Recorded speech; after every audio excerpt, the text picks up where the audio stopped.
ক্যালিফোর্নিয়ায় ভেঙে পড়ল মার্কিন B-52 বোমার বিমান এবং জানা গেছে মর্মান্তিক এই দুর্ঘটনায় মৃত্যু হয়েছে পাইলট সহ 8 জনের। এখনো জানা যায়নি দুর্ঘটনার কারণ। ক্যালিফোর্নিয়ায় এই দুর্ঘটনাটি ঘটেছে যেখানে পাইলট সহ মোট 8 জনের মৃত্যু হয়েছে। সেখানকার স্থানীয় সময়ে কিন্তু জানা গেছে যে 11:20 নাগাদ রানওয়ে থেকে পরীক্ষামূলক উড়ানের জন্য উড়ানের সময় ঠিক পরেই বিমানটি আছড়ে পড়ে আর তাতেই ভয়াবহ আগুন ধরে যায়, যেখানে এখনো পর্যন্ত জানা গেছে পাইলট সহ 8 জনের মৃত্যু হয়েছে। ভয়াবহ এই বিমান দুর্ঘটনা। বিস্তারিত সে বিষয়ে জানবো। টেলিফোন লাইনে যুক্ত হয়ে গেছে প্রতিনিধি সৌম মুখোপাধ্যায়। সৌম, যে বিমান দুর্ঘটনা ঘটেছে সেখানে 8 জন এখনো পর্যন্ত মারা গেছে বলে খবর পাওয়া গেছে, এছাড়া আরো হতাহতের কি কোনো খবর পাওয়া গেছে? ক্যালিফোর্নিয়ার লস এঞ্জেলেস থেকে প্রায় 95 কিলোমিটার দূরে এডওয়ার্ড বায়ুসেনা ঘাঁটি আছে, আমেরিকার বায়ুসেনা। সেখান থেকেই মার্কিন বায়ুসেনার B-52 বোম্বার বিমানটি টেক অফ করেছিল। সেটি আকাশে ওঠার কিছুক্ষণের মধ্যেই আচমকা ভেঙে পড়ে এবং বিমানের মধ্যে 8 জন ছিল, পাইলট সমেত। এই দুর্ঘটনার ফলে সবাইকারই মৃত্যু হয়েছে। 2 জন এর মধ্যে বোয়িং এর কর্মী ছিল বলে জানা গেছে।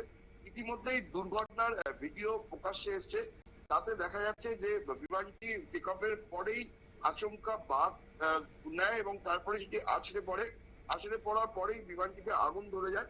গোটা এলাকা কালো ধোঁয়ার কুণ্ডলীতে ঢেকে যায়। এখনো পর্যন্ত দুর্ঘটনা কিভাবে ঘটলো সেটা স্পষ্ট নয়। ইতিমধ্যেই এডওয়ার্ডস বায়ুসেনা ঘাঁটি থেকে একটি বিবৃতি প্রকাশ করা হয়েছে এবং সেটা জানানো হয়েছে যে দুর্ঘটনাগ্রস্ত B-52 বিমানটি রুটিন পরীক্ষা নিরীক্ষা চলছিল এবং উড়ানের পরীক্ষা নিরীক্ষামূলক উড়ানের সময় আচমকা বিমানটি ভেঙে পড়ে।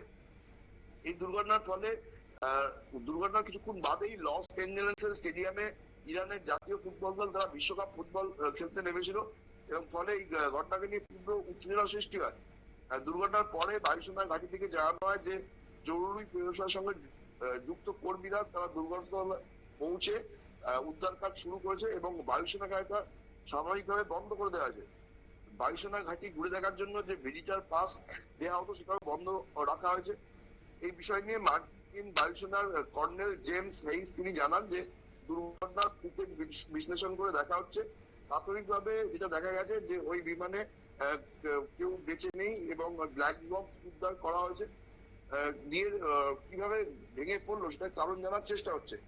এর আগেও 2016 সালের মে মাসে গুয়াম দ্বীপে একটি B-52 বোম্বার বিমান ভেঙে পড়েছিল, সেখানেও 7 জন ছিল কিন্তু তারা প্রাণে বেঁচে গেছিলেন। কিন্তু এবার কিন্তু 8 জনেরই মৃত্যু হলো।